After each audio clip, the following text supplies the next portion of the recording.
Okay, we are going to get started. Hello, everyone, and welcome to the 13th presentation in the Virtual History series presented by Baltimore Heritage and the Baltimore Architecture Foundation. This is Nathan Denny's Associate Director of the Baltimore Architecture Foundation. First, thank you to everyone who donated to be with us today. It's through your generous support that we're able to host these programs for free every week. And before we get started, I'd like to share our first upcoming virtual history. On August 14th, Jackson Gilman Ferlini will join us to tell the remarkable story of how suffragists built Baltimore's first rec center, the Roosevelt Rec Center in Hamden. Registration is up now on the Baltimore Architecture Foundation website. And later this month, architect Jillian Storms will join us to share the stories of the first women in Maryland to become registered architects. And now today's presentation. Charlie Duff is a planner, teacher, developer, and historian. Since 1987, Charlie has been president of Jubilee Baltimore, a nonprofit group that has built or rebuilt more than 300 buildings in historic Baltimore neighborhoods and is leading the development of the Station North Arts District. He has been president of the Baltimore Architecture Foundation and chairman of the board of the Patterson Park Community Development Corporation. His book, The North Atlantic Cities, has just been published, which is the topic of the talk today, and we'll be sharing some information about how you can get a copy. And if you have questions for Charlie, please add them to the Zoom chat box, and we will get to as many as we can at the end of the presentation. With that, Charlie, take it away. Well, thank you, Nathan. And thank you, all of you who are out there in Zoom land. I can see that some of you, including my great friend Mark Sudak, have already tried to send me a chat message. I'm not going to be able to pay attention to chat messages while giving you a talk. I'm sorry about that. It's just the way it works. Welcome from the Landvale Street studios of WBAF. Is that what we have here, Nathan? And I'm supposed to get you out of here in half an hour, so I guess I'd better start. Am I empowered to share a screen, Nathan? Let's see. This will stop others' screen sharing. Do I want to continue? Please do. Okay. And then,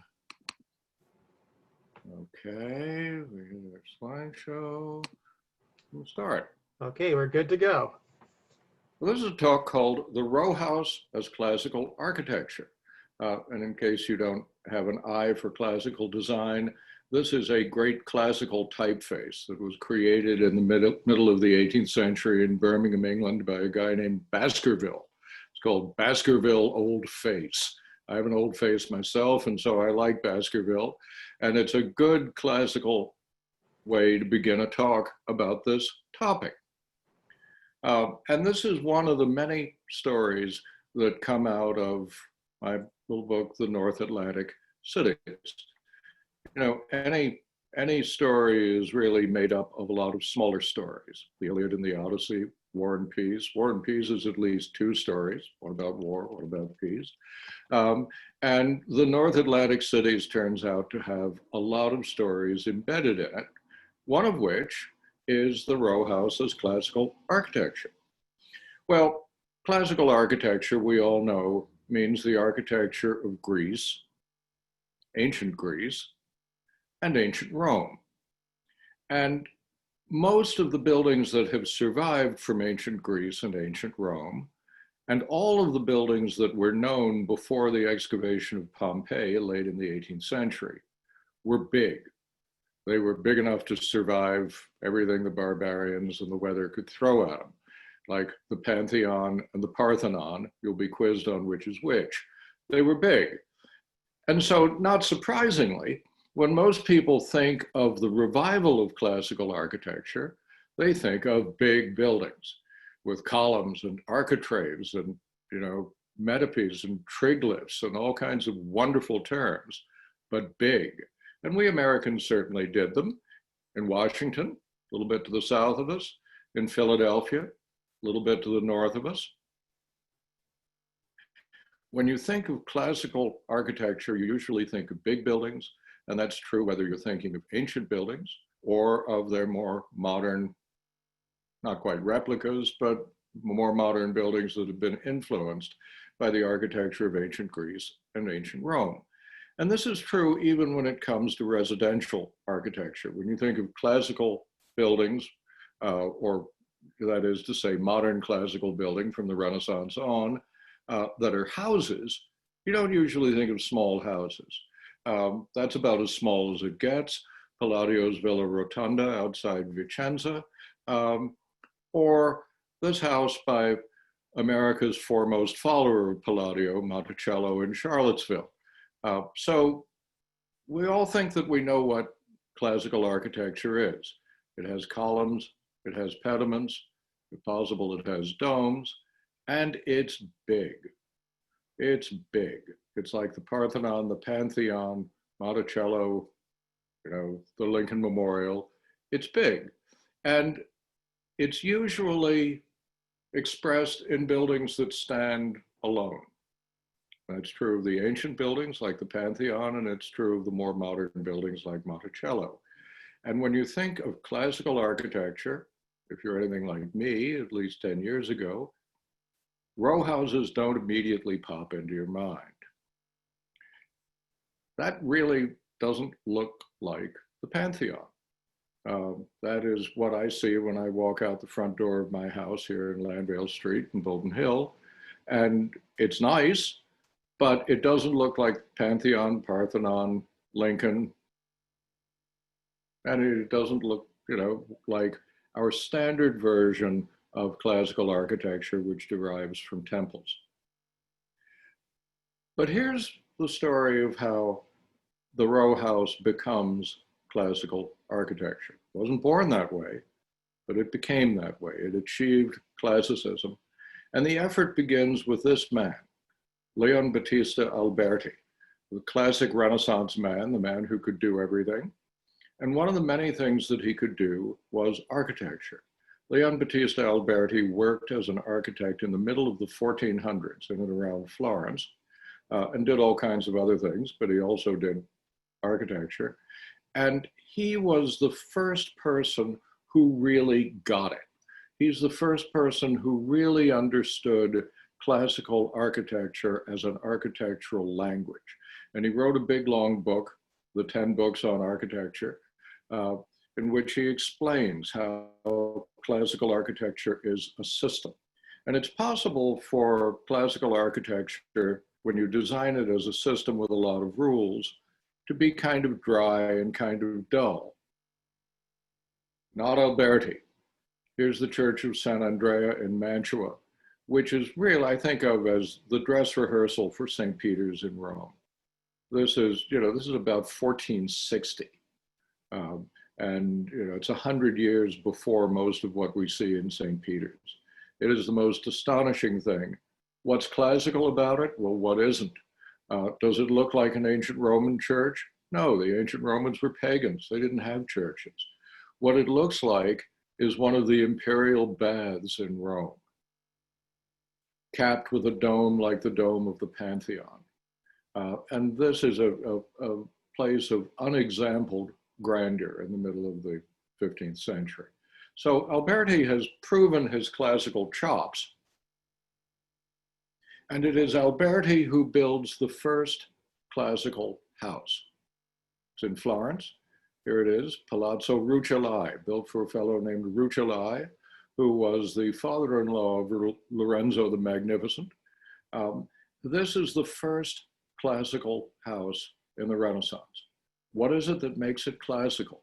Well, is it because it looks like the houses that the ancient Romans built?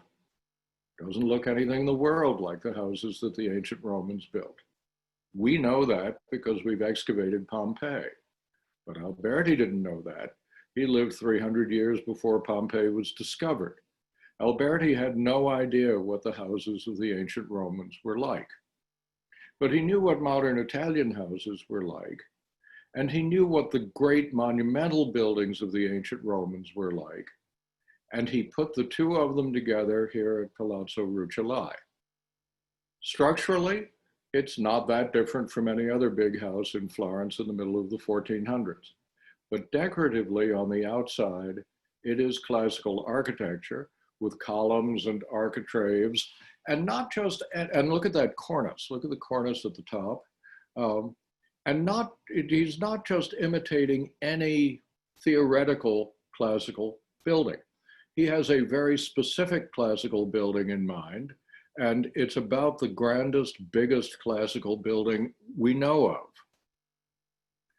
And you'll see it if you look at this drawing. Here's a Renaissance drawing of Palazzo Ruocco. Look at the first floor. See how it's mainly wall with those small rectangular windows. And then upstairs, you've got these columns and architraves with arches. And the arches are filled in with windows. And then at the top, a cornice. Here's his model. It's the Roman Colosseum with the arches, the architraves, and look at the top of the Colosseum. You've got Alberti's first floor, and it's the Colosseum's top floor. So Alberti knew perfectly well that a modern Italian house circa 1450 was not a place for 100,000 people to watch gladiators. He was not trying to build the Colosseum. He was trying to build a modern Italian house that used the architecture, the architectural grandeur of the Colosseum. Here's the original. There's Palazzo Ruocco. This is the beginning of the Renaissance tradition of domestic architecture. And Palazzo Ruocco is the first sign that Italians in the Renaissance are ready to take the design of houses with full architectural seriousness. The Renaissance artistically is an attempt to equal the grandeur of the ancient Romans by imitating their works. And the first grand Renaissance classical buildings tend to be churches. Palazzo Ruocco, the first classical house, is the first sign that Italians in the Renaissance are ready and willing and able to treat the design of houses as a fully serious architectural subject, as a subject that deserves the most serious possible treatment in architecture, the Roman Colosseum. In the centuries after Alberti, his basic approach to architecture continued in Italy and was refined continually. Alberti's Palazzo Ruocco is a fascinating work, but it's hardly a great piece of architecture. 100 years later, you've got Andrea Palladio building Palazzo Chiericati, try pronouncing that fast 5 times, in Vicenza, and he's really got it. Is there an ancient building that looks exactly like Palazzo Chiericati? Certainly not. But he, Andrea Palladio, can think in Latin. He can think in classical architecture, and he can compose whatever his clients need in the architectural language of the ancient Romans. Andrea Palladio, for what it's worth, did a full 2-page drawing of a typical Roman house, which looks an awful lot like a modern Italian palace. Andrea Palladio never saw Pompeii either, and he had no idea what a Roman house looked like. But he knew what modern Italians needed, and he knew the classical language of architecture, and he produced buildings like Palazzo Chiericati, fast 5 times. Classical architecture comes to Northern Europe a couple of 100 years after it comes to Italy. There's a reason people talk about the Italian Renaissance. It's because Italy was, Italy got the face off and was well ahead in the race to equal the grandeur of the ancients by imitating their works. By the year 1600, people in the city of Amsterdam in the Netherlands have not yet got the message of classical architecture. They're building houses like this wooden thing, which looks sort of like a witch's house in some poorly illustrated version of the Grimm fairy tales. This is the only wooden house that survives in Amsterdam today. But as late as 1600, it was perfectly typical. Every house in Amsterdam was made of wood. Every house in Amsterdam had its gable projecting straight into the street. No columns, no proportions, no architraves, no dental moldings. And the windows aren't even organized in any even vertical way. If you look at Italian buildings, you take that stuff for granted. That's Italy. They're 200 years ahead of Northern Europe.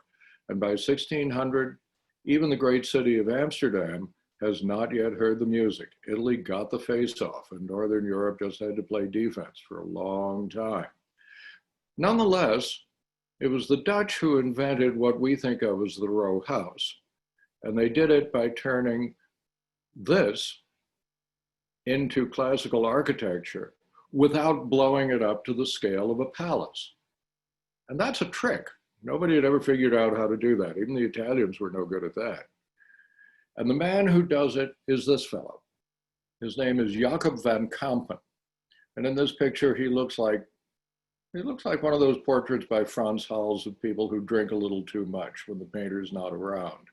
We don't know a lot about Jacob van Kampen, except that he got the best commissions you could get in Holland during the golden age of Dutch art and architecture, and that he was the best architect they had in the age of Vermeer and Rembrandt.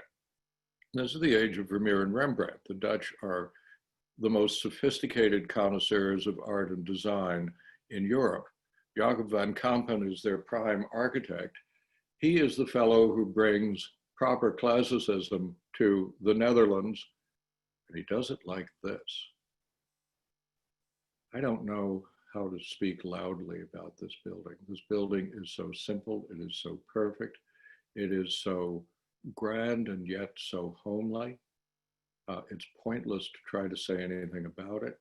It rises quietly out of the still water of a small canal in the Hague. It is perfectly classical. It is just perfect. I mean, it rises from the water like Venus.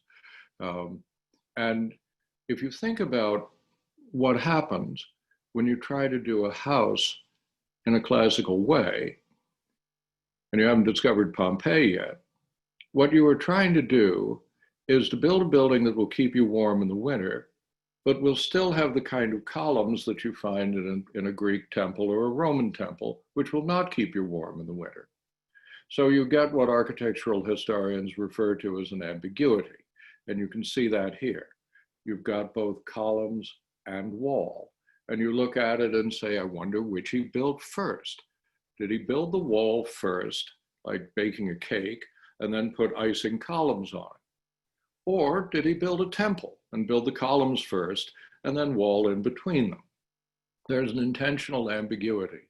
This is modern classical architecture, 1634 classical architecture. This is an ancient temple that'll keep you warm in the winter. And it is, if there's a better work of classical architecture, let's go. I can't think of anything lovelier than this. I was about to say I stand breathless before it, but I've just talked about it for a couple of minutes, so that's not exactly true. At any rate, what a place. What a place. Jacob van Kampen, he has proven his classical chops. And Jacob van Kampen it is who designs and builds the first brick row houses in the world. Here they are, 2 houses in Amsterdam built for 2 brothers named Koymans. You might think it's one big palace, but can you see the 2 doors? The 2 doors were always there. This is the first pair of brick connected houses. And if you look at a drawing of them, and I apologize for the squirminess of the lines here, you're looking at the formula of Palazzo Ruocco. You're looking at a box that will keep you warm in the winter with columns and architraves across the front in good classical proportions. We're not in Italy, so we're not building in stone. We're building in brick. And the Dutch in this period, in their golden age, become the first people since the ancient Romans to build kilns in which it is possible to mass produce bricks. The Dutch by the 1630s have kilns that will fire 1 million bricks at a time. Baltimore can't do that until about 1880, but the Dutch are doing that by 1630, 1635. And when you do that, bricks become a lot cheaper and you could build houses out of them. houses with columns and architraves up the front if you wish, or houses that have classical proportions and classical decorative details, but do they have the columns and the architraves? Well, maybe not. Architrave anyway. Look at the top of these houses. These are perfectly typical houses in Amsterdam from about 1660, 1670. You'll see on the very far left, one of the houses where the roof is still pointy in the front. And the Dutch play with that for a while and have a good time with it, and it's awfully cute. But by the 1660s, the Dutch have realized that they want to be fully classical. And classical means that you have a straight architrave, like the buildings of the ancient Romans. They didn't know much about the ancient Greeks, but they would have liked them if they'd known them. The buildings of the ancient Romans. And since you need to have a roof, the roof can't do this anymore. It has to turn around and do that. And it does.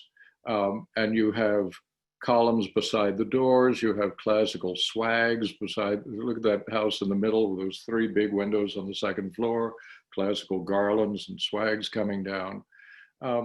This is a row of brick houses from Holland in the 1660s. And this, although it doesn't look like the Pantheon or the Parthenon, or even much like Monticello, is classical architecture. Well, the English aren't very far away from the Dutch. They're about 30 miles in a fast boat or a slow boat. And it didn't take them long to realize what the Dutch were up to. I'm shortening the story a lot. I hope you'll pardon me. Here is good Queen Bess looking out across the ocean at the Dutch. And what she saw didn't interest her much. During her lifetime, the English did not imitate Dutch row house architecture.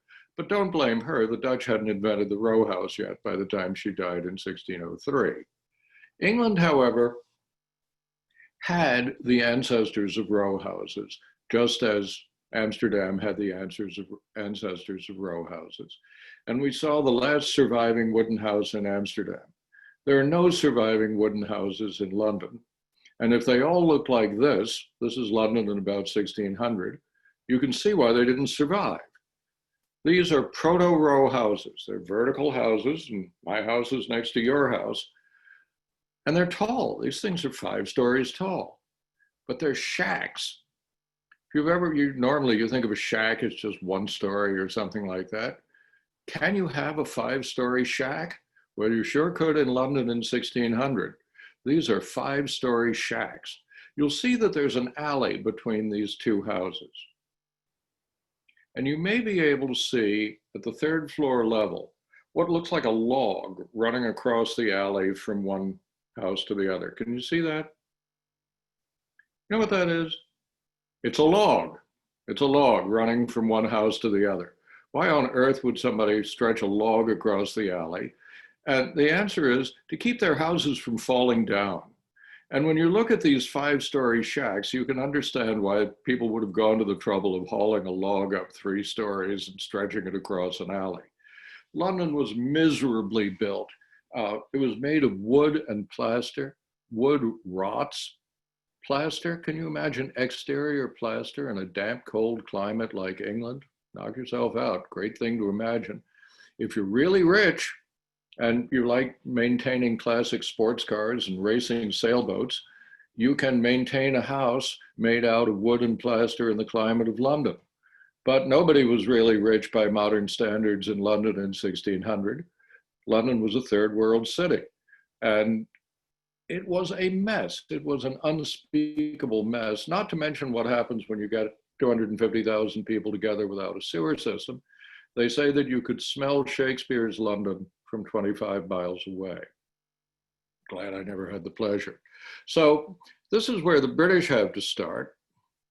And the guy who turns the English city house into classical architecture is this fellow. He's one of my favorites. I know a lot of opinionated Brits who look like him. This is an opinionated Brit named Indigo Jones.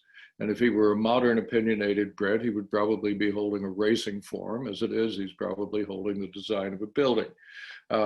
So here is Indigo Jones. He gets himself appointed the king's architect, that is, surveyor of the king's works, in 1617. And in 1619, he brings classical architecture to London. This is the first classical building ever built in England. It is at the Royal Palace of Whitehall. It is the King's Banqueting Hall. And it is, as they used to say of Americans, it is right off the boat from Italy. That Indigo Jones had been over to Vicenza. He had studied the works of Palladio and Palladio's followers. He had said, this is how we ought to do things. He came back, he was the king's architect. The king needed a big banqueting house at Whitehall. The old one had just burnt down. And Jones builds an Italian palace, a most extraordinary and beautiful thing.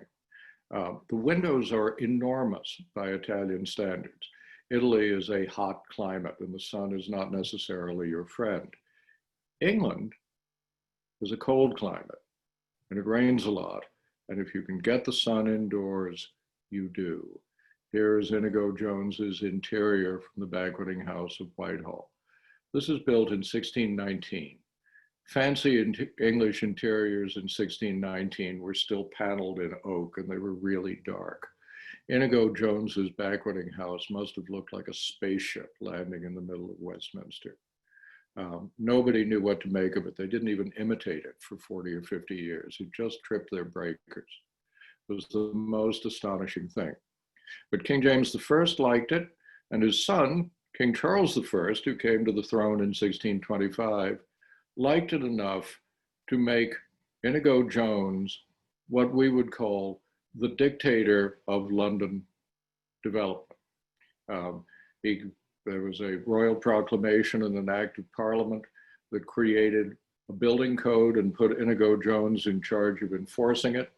And the building code said that for all new buildings, you have to build brick houses with classical cornices, and the windows have to be one on top of the other. And here is the first example of it. This is Covent Garden. If you go to Covent Garden now, it's a shopping mall. If you know the musical My Fair Lady, it's where Henry Higgins picks up Eliza Doolittle. It was a Victorian vegetable market. But when it was new, it was a fashionable residential square, and it was the first fashionable residential square in London. Did Indigo Jones design it? Well, we don't know. We don't know, but we know that he designed the church. You can see that on the left side, and it's very aggressively classical. And we know that nobody could have got a permit for Covent Garden without getting Jones's approval. And not only did the developer get a permit for it, the developer paid £4,000 for the permit, and £4,000 was about the annual income of an English earl. The year is 1634. This is the year that Maryland is settled, the Ark and the Dove, Covent Garden. And there it is, classical architecture in London. See the arches, the arcade down below, like the ancient Romans.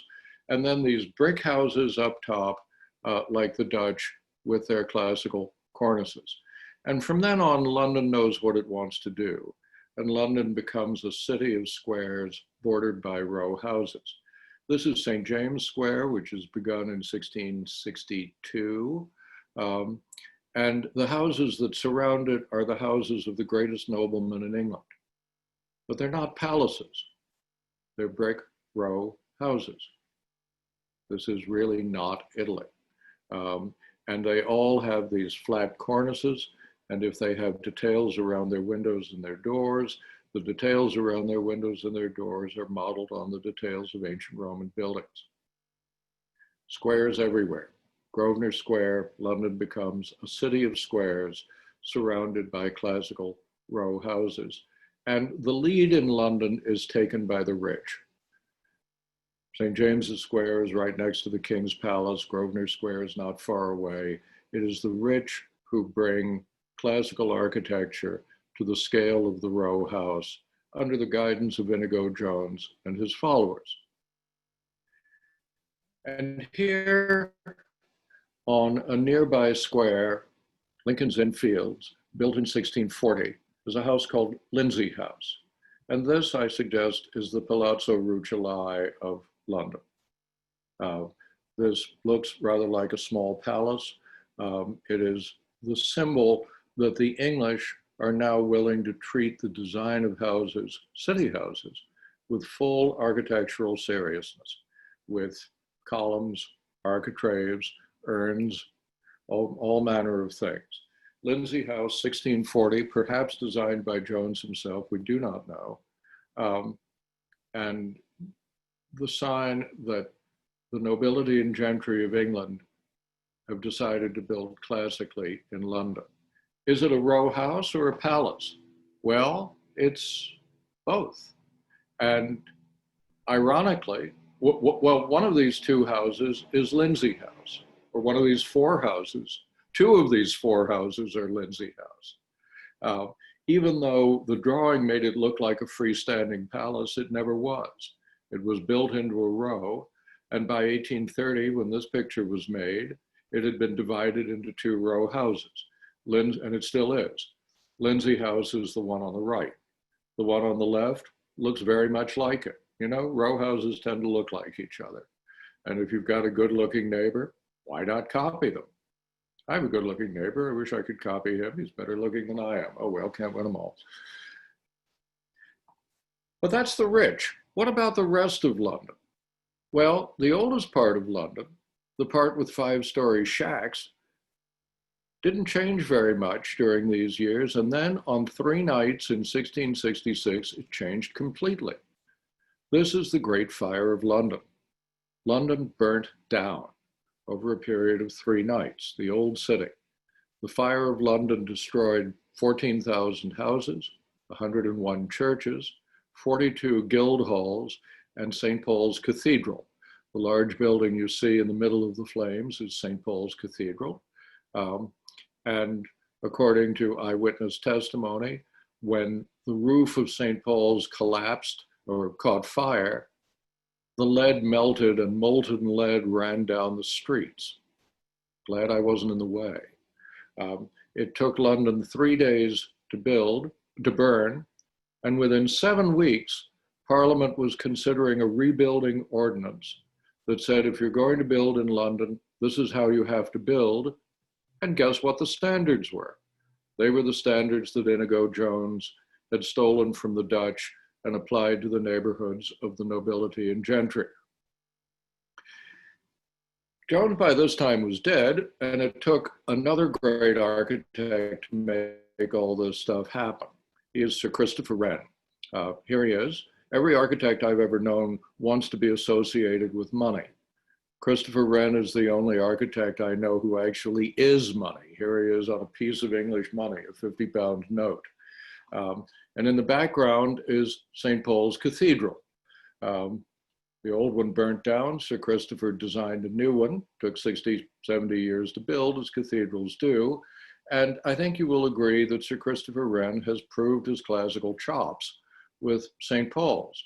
He also is one of the committee, the leading spirit on the committee, that runs the rebuilding of London, sets the standards, enforces the standards. And here's what London comes out looking like. Here is the new London that's built between 1667 and 1674.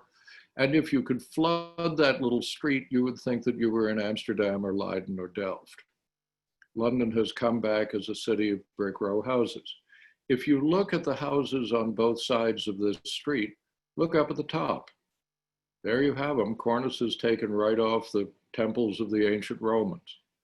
This is one of the greatest classical architects in history, Sir Christopher Wren, overseeing the rebuilding of a whole city.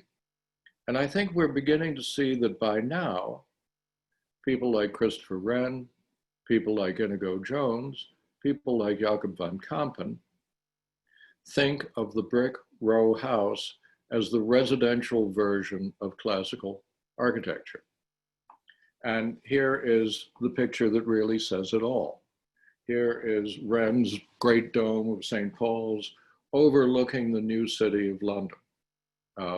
There is monumental classicism and there is domestic classicism. The monumental is in stone, the domestic is in brick. but it's all good enough for Sir Christopher Wren. It's all classicism. Rattling on through the 18th century, classicism gets out of London, and gets out of London spectacularly. The moving spirit is this fellow. This is Richard Boyle, the third Earl of Burlington. And Richard Boyle, when he's a young man in about 1714, falls in love with the architecture of Indigo Jones, which is then about 100 years old. And he goes over to Italy, to Vicenza, to see what Jones had liked. And he comes back to bring the architecture of Andrea Palladio to England. He builds this next to his father's old house in a London suburb, Burlington House, which is a knockoff of a villa by one of Palladio's pupils, a fellow named Scamozzi, and is the first Palladian building in England since Indigo Jones. Burlington also builds this. This is an exceedingly classical house. Not only did he design it, he also owned the land under it. And he designed it and had it built for somebody who was just as passionate about Palladian classical architecture as Burlington was. This guy was a general, General George Wade. But George Wade wasn't just a general in that magic way of the 18th century. He was also a member of Parliament and was the political boss of an English provincial city. So what was George Wade going to do in this English provincial city where he had an extraordinary amount of power? Well, he first built a house for himself in the middle of this nice little English provincial city. And I think you can tell that the British think it's historically important because it's the local office of the National Trust. And if you don't think it's classical architecture, you've wasted your time in this lecture. So this is the house of General George Wade. We've seen where he lived in London, and this is where he lived in the town where he was the MP and the political boss. He teamed up with two local guys. The fellow standing on my left, maybe your left, I can't tell how this works, was Wade's #1 protege, and Wade had made him rich, and he had used his money to buy a quarry outside the town that Wade was the boss of. And they teamed up with a local architect, the fellow who's the small fellow over there, and with Ralph Stone and John's architectural and construction skill, and in Wade's money and Wade's political pull, they built Bath because George Wade was the MP for Bath. And this is a bird's eye view of Bath. It is the most splendid classical fantasia ever created on an urban scale, with all kinds of fascinating geometry. And some of the geometry was done by architects like John Wood, and some of it was done by God Almighty. Bath is very heavy, very hilly. If you're a bird, it looks like a palace. Even if you're not a bird, you can be excused for thinking it's a palace. You can look at this and you can say, well, maybe that's an ancient Roman amphitheater that people put windows in, or maybe that's a palace for the czar or something like that. It's not.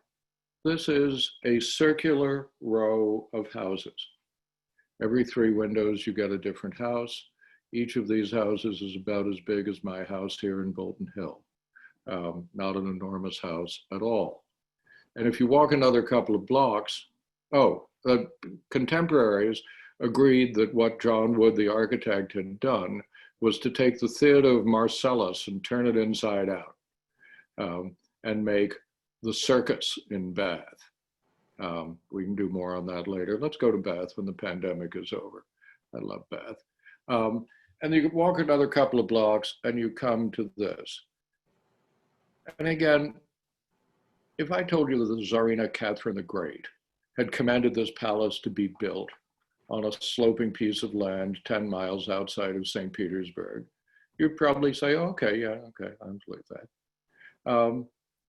This is a row of row houses in Bath, England, the Royal Crescent, It's a semicircular row with giant two-story columns and architraves and all the classical elements. Each of these houses is about the size of my house here in Bolton Hill. These are not palaces, but put them together, and a palace it is. It's a palace for the gentlemen of England at a time when the gentlemen of England were whipping the kings of France, who also had rather nice palaces. And then there's us. The first Englishmen to cross the ocean and come over here were the Puritans who started Boston and Salem and other towns. They did this in 1630.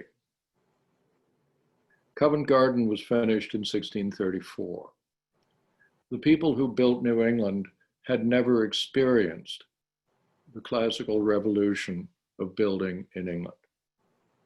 The Puritan migration in New England lasted for only 12 years, from 1630 to 1642. And so New England missed Covent Garden.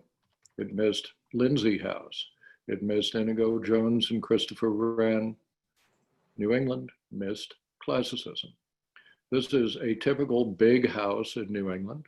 It could be in Roland Park, but it's not. This is the House of the Seven Gables in Salem, Massachusetts. Some fellow wrote a book about it, fairly famous. And Boston itself was built like that. Here are a couple of 1600s buildings that survived into the 19th century in Boston. How do I know they're from the 1600s? Well, look at the gallery of the one of Charles Lovejoy's building, and look at the top of it, the pediment. You can see it says 1680. Boston was built of wood. It had gables on the front, like Old Amsterdam or Old London. And for its first 100 years, it burned down every 20 years. And every time Boston burned down, the town meeting would get together and say, can't build in wood again. All houses need to be built of brick or stone. But they didn't have any quarries, and they didn't have any brickyards, and they didn't have any masons, and they didn't know how to do it, so they didn't do it. And they rebuilt it in wood, and it burnt down again 20 years later. And Boston remained a wooden town until the Revolution. Here's the house of Paul Revere. Could have been in any medieval town in England, and doesn't look any more like Indigo Jones than I do. So Boston, the first English town in America, missed the whole Indigo Jones classical revolution, and you can see it in their houses. But Boston has some row houses, and the fact that it does is due to this guy. This is a fellow named Charles Bullfinch. He got out of Harvard in 1786 and took the grand tour of Europe. What impressed him the most was English modern architecture. And the English modern architecture of 1786 was Georgian architecture. And he came back to Boston as a man with a mission to bring classical architecture and the row house to Boston. He built the State House in Massachusetts. This is the building with which he proved his classical chops. And a pretty impressive building it still is today. He also built the first row of houses in the history of New England. It's a crescent like the crescents in Bath. Tanteen Crescent, made of brick, 1793. And the center of it, it was torn down in 1857. The center of it is very delicate, late Georgian English classicism, Palladian window, columns, architrave, see the urn and the little park in front of it. This is the first New England essay in classicism. It's also the first row of houses in New England. The row house is part of the system of classical architecture for Charles Bullfinch. And here is the Palazzo Ruocco of Boston. This is a house that he built for a fellow named Harrison Gray Otis on Beacon Hill in 1803. And there it is. There's the box that'll keep you warm in the winter with the columns and the architrave. Lindsay House, Kooiman's house in Amsterdam, Palazzo Ruocco, a sign that Bostonians are willing to treat houses with full architectural seriousness, and seriousness means classicism. And by the end of Bullfinch's career, he is building whole long rows like this. A man with a mission, his mission is classical architecture, and for him, this is classical architecture. So we get it down here. Here is the man who brings high style classicism to Baltimore, Benjamin Henry Latrobe, designing our cathedral, our basilica. And by 1850, the lithographers Saxe and Company can look south from Mount Vernon Place, and there is Baltimore, a full classical city. How can you tell it's a classical city? Easy. It has a great Roman column. It has great domes, and it has row houses. So thank you all very much. It's been fun putting this together. And thank you, Charlie, for that great presentation. We have some questions in the chat box that we can get to. But first, what I want to do is share with everybody the website where you can buy Charlie's book, where you can learn all about everything that Charlie talked about today and much more. The book is called The North Atlantic Cities, and if you go to northatlanticcities.com, you can purchase the book yourself. I just put the link in the chat box for everybody. So Charlie, I'll get started with some of the questions. Please do that, because bookstores are all closed. This is a terrible time to try to get people to buy a book. So it sure and if you mention that you saw this, then whatever my share of the proceeds are will go to Baltimore Heritage and the BAF. First question we have is, what would you say are the top 3 elements to make a structure qualify as classical? The first is a system of proportions based on the 5 orders of columns: the Tuscan, the Doric, the Corinthian, the Ionic, and the composite. Each one of those orders is a full order. And for each one, they say, if you're building a Tuscan column and the column is a foot across, then it has to be so high and no higher and no lower. And you put an architrave on it like this, and it's no higher and no lower. Classical architecture is a system, and the system is regulated by columns and by what kind of a column you have.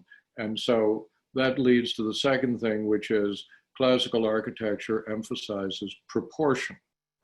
And the proportion, again, is established by these columns, the modules of columns.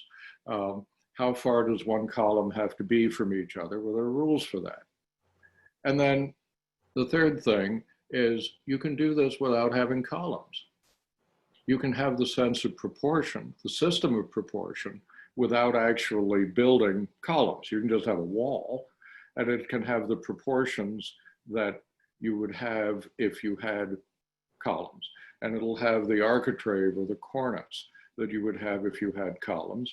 And it'll be, you know, if you're thinking, I want it to have the proportions of an Ionic building, you can do that with or without columns. If you want a Doric building, you can do that with or without columns.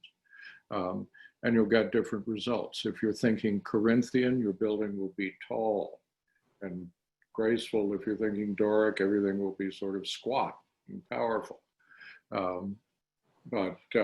So I guess the 3 obvious things are columns, cornices, and domes, but they're just the 3 obvious things. The real thing that makes architecture classical is this system of proportions that is based on the 5 orders of columns. Great. Next question we have is, the row houses of Indigo Jones's time are large enough that I want to refer to them as townhouses instead, even though they are in a row. Will you please compare the nomenclature row and townhomes? And of course, the English would refer to them as terrace homes. Yeah, you know, one of the reasons I called my book The North Atlantic Cities is that there's no common term for the row house. The English don't call them row houses at all, don't know what you're talking about. And you're right, in general, the English would call a row house a terraced house. But be careful, because in English, the phrase terraced house is a little bit of an insult. You wouldn't refer to a nobleman's house in the West End of London as a terraced house, not if you wanted to be invited back. In general, the English will refer to a large house like that just as a house. After all, they have a lot of them. So there are all of these weird regional variants. I have a lot of cousins from New York. My wife is from New York. They've never heard of row houses in New York. They call them what? Brownstones. Whether they're made of brownstone or not. They come down to Baltimore, they look at our red brick houses and they say, what lovely brownstones you've got. So you don't have to lick a brownstone to be seen, but they call them brownstones. So there's no going term. I had to pick one. And you know, when I'm writing, I have, my publisher is British. And so I tried to say things that British readers would understand. So I will speak of terraced houses or row houses more or less interchangeably. And it's the first thing I had to deal with in writing the introduction. There's no common term for this. But since I'm from Baltimore, right, hon? And I wrote the book, I want to say row houses, and I want the whole world to fall into line. Got it? Go make it happen. It's best to just choose something and stick with it. Consistency. Right. Okay, and speaking of Indigo Jones, how did his row houses, the classical row houses of that period, fare in the Great Fire in London? They fared fine, because the only classical row houses that were built in London before 1666 were way out west of the old city. They were near Parliament and the court, and they didn't burn. So the fire, you know, just didn't go that way. If the fire had headed their way, it would have burned them all up, but it didn't go that way. You know, after the Great Fire, the British went nuts about building codes that would reduce the risk of fire, and that's one of the reasons they required brick construction. And brick construction does reduce the risk of fire, but it certainly doesn't eliminate it. Still have fires today every now and then. Here's a question. It says, the stepped gable facades on Dutch row houses that hid a roof gable perpendicular to the street was not a style used much in the United States. Was it not classical enough for Britain and thus not as prevalent in the States, or did it have to do with flatter shed roofs were cheaper to build and simpler to maintain and shed water? Or in other words, how much does style have to do with it? It's a good question. You know, if you look at old London and Amsterdam, the old houses have their gables on the street. The only American city of any size that did that was Boston. But that's the clue. Boston had gables on the street because Boston was built by people who had never seen the classical revolution of Indigo Jones. The next big British city to be built in America was built 50 years later. It was Philadelphia. And by the time Philadelphia was built, England had had classical row house architecture for 50 years. And not only that, but Philadelphia was started in 1682. That was 16 years after the Great Fire of London. That was 9 years after the rebuilding of London. And by that time, there were thousands of people in England who knew how to build brick classical row houses. And by that time, since that was the London fashion, everybody who could afford to do that wanted to do that. And Philadelphia, you know, looked like classical London from day one. The rest of North America was settled later than that. And the idea of building medieval townhouses with your gable on the street just never occurred to anybody. It had died out. Great, Charlie. I think that is all the time we have for today. Again, if you see my screen right here, it's at northatlanticcities.com. Please visit that website and buy a copy of Charlie's book if you're interested in learning more about the history of row houses in the North Atlantic cities, or terrace houses or townhouses, or whatever you want to call them. And if you're interested in making money for BAF and Baltimore Heritage. Yes, would be a very nice thing to have as well. Thank you, everybody. Oh, wait a minute, one last thing. I see that there are 59 chats. For all I know, some of them may be questions directed at me. Is there some way I can see them? Something I can do? What I can do is I'll have a copy of the chat file that I can share with you. Okay, that's great. That's wonderful. Thank you all so much. A lot of it is people singing your praises. Great. Thank you. Thanks. Great. Bye.